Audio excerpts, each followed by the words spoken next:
Well, good afternoon, everyone.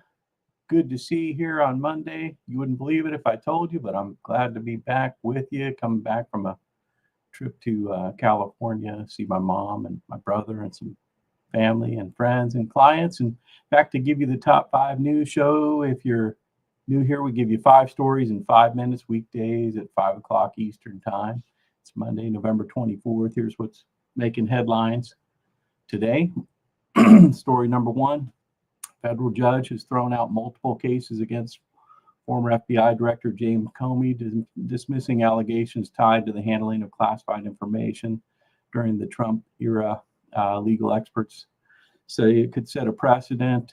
James Comey saying that feels like Trump will still come after me. I think we can pretty much be assured of that. Thrown out mostly on a legal precedent, and we'll see what happens on that story.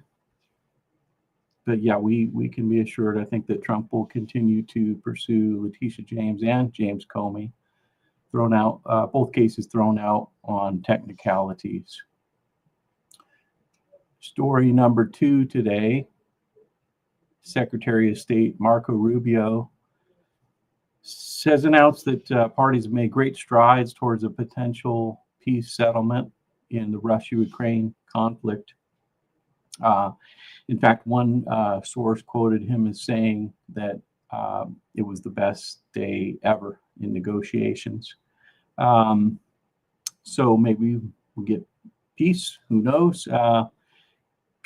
Discussions continue on the peace settlement in Geneva between European officials, Marco Rubio, and they're discussing a new U.S. proposal to end the war.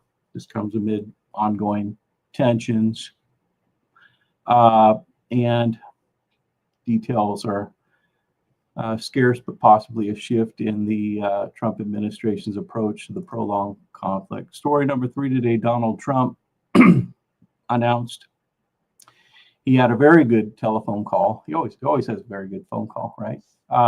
Very good telephone call with President Xi of China, and that they had discussed, I'll just read it here to you.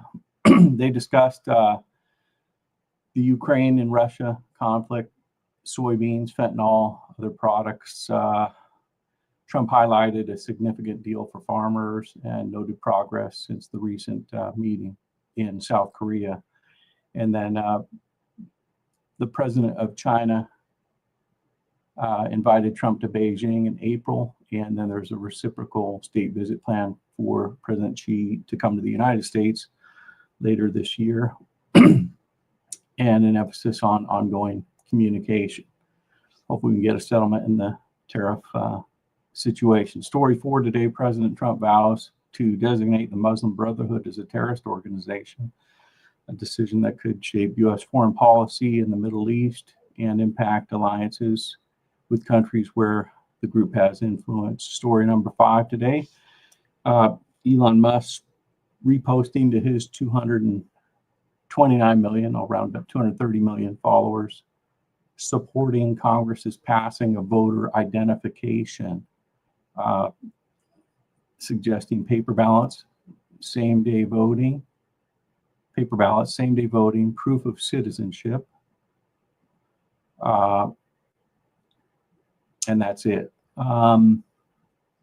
Yeah, apparently 84% of people want proof of ID to vote. You know, you need an ID to vote, to go basically to check out a book at the library. You need ID to buy a 6-pack of beer. You need ID to get a job, to get your check, to cash your check. You need ID to do anything. So why wouldn't you need an ID to vote? 84% of people are in favor of that, and it has us here at the newsroom wanting to know who the 16% are. But anyway, seems like a no-brainer. Thank you, Elon Musk, for pushing for that. And one of the someone had posted all the countries that already had laws to require ID to vote, and It includes the UK and just a huge laundry list of, say 4 dozen really well-known countries. You know all the names. I don't want to bore you and read you all the names, but it's not an unusual thing for a country to ask for identification for people to vote, and seems to be a push afoot to do that now, which seems like a good thing. That's 5 stories in 5 minutes. I'm Joe Palaio. Now for an encouraging word. Don't work yourself into the spotlight. Don't push your way into the place of prominence. It's better to be promoted to the place of honor than to face humiliation being demoted. That's your word of encouragement for today and your 5 news stories. And we will see you here tomorrow and every weekday at 5 o'clock Eastern time. And as soon as I say that, I remember Friday is a Thanksgiving Friday. So we'll be off Thanksgiving, but we'll be here tomorrow and look forward to seeing you then. Thanks for watching, everyone. Tune in for the top 5 news and bring the 5 top stories that are most impactful stories. You can look all you want. You'll find other stories, but these are the top 5 that really impact you personally right now, I think. And if you think I'm wrong, drop me a line. It's joe@josephmichaels.com. I would love to hear from you. Have a good day, everyone.